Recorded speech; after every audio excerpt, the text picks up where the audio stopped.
नमस्कार दोस्तों, मैं सुखदेव साहू आज आपको बताऊंगा दोस्तों।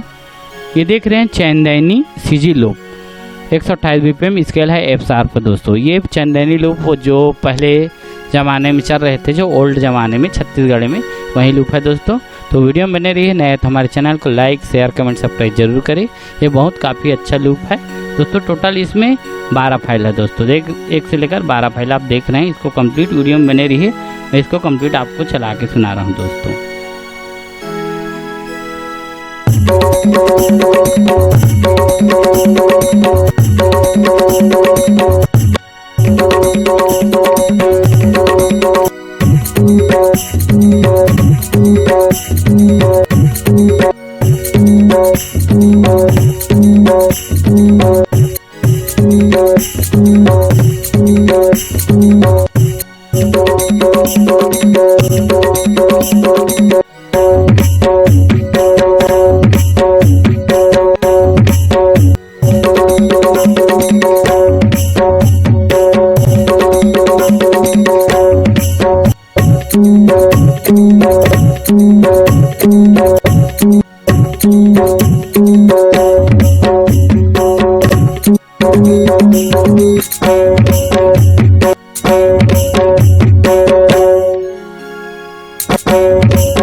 इस तरह के लूप है दोस्तों। ये लूप आपको काफ़ी अच्छा पसंद आया होगा। तो ओके, थैंक्स है, नमस्कार दोस्तों।